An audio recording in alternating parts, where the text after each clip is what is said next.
Good morning, my fellow yogic travelers. Unmute myself. Let's try it again. Good morning, my fellow yogic travelers. I'm mighty glad to be alive today, and I hope that you are too, as we continue to live, laugh, love, learn, linger, and live the life we love. Today, my theme is called Bhava, B-H-A-V-A. It has to do with attitude or ambiance. It's kind of the mood that you bring to your practice and bring to your life. It's like the atmosphere that you live in your personality. So I want to start off with understanding that if you're a yoga practitioner, you're seeking wisdom or truth, or in other words, is medicine, the stuff that heals you. And so wisdom here is whatever connects you to spirit. And this is a reminder of one of the ideas in the old Greek temples, that you slept in the temple overnight hoping you would get a dream. And the therapist was the one who interpreted the dream the next day. And this is where you also went for healing. So where do you go for healing? And who helps you interpret your dreams? Well, one thing I've learned from my teacher is practice daily without neglect or idleness. Be free from all dualities, doubts, concerns, contentions. Find the balance between and let go of the dualism of right and wrong, up and down, good and bad, hard and easy. I'm doing it, I'm not doing it. Just immerse yourself in the practice, because it leads you ultimately to understanding we are star stuff, and we have room for tremendous spaciousness, vastness. So can you dwell in the immensity and really become a human being? Or are you going to narrow your vision down to something extremely myopic? Good teaching always uses a variety of tasks to take you from a concrete hands-on activity to the abstract, to where you go beyond language and thinking completely. As is yoga, you start with something concrete like ethics and postures, and then eventually you hit the meta programming part of yourself that realizes the universe is your brain. And you have to accept the fact that life has suffering in it. There's no way to get around it. It's hard to hold the 2 points together, to be seeking perfection, which creates some kind of impersonal aspect to yourself, and then the feel the bleeding heart of the human being, where you just have compassion for all the suffering that's there. But sometimes, theologically speaking, God allows you to cry tears, clear out your eyes, so that we can see the good things ahead. Normalizes your brain chemistry, they say.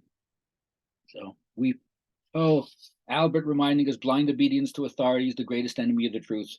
The little poem here says, I is for ignoramus rex, as ignorant gets. With a body so big and a brain so small, nobody knows how he survives it all.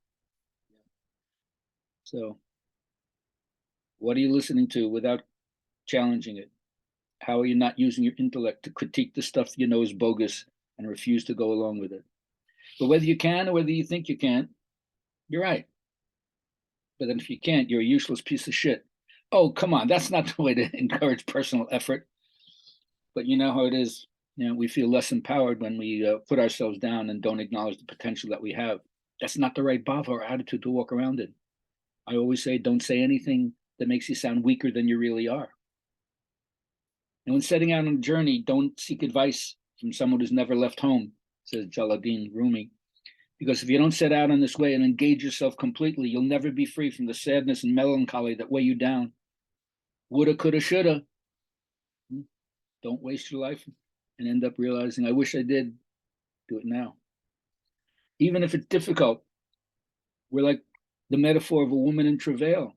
It's horrible when you're going through it, and if you're going through hell, Winston Churchill says, keep going.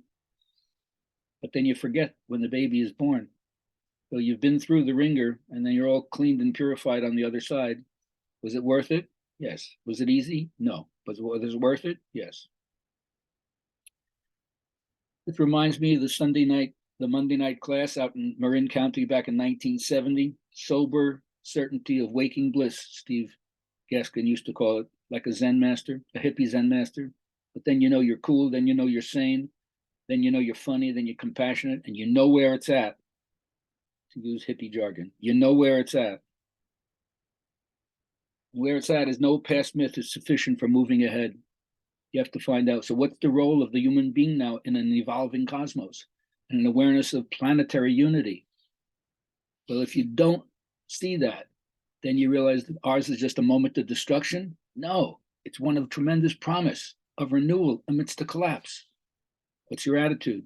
How are you going to carry yourself? How are you going to contribute? How are you going to ignite other people?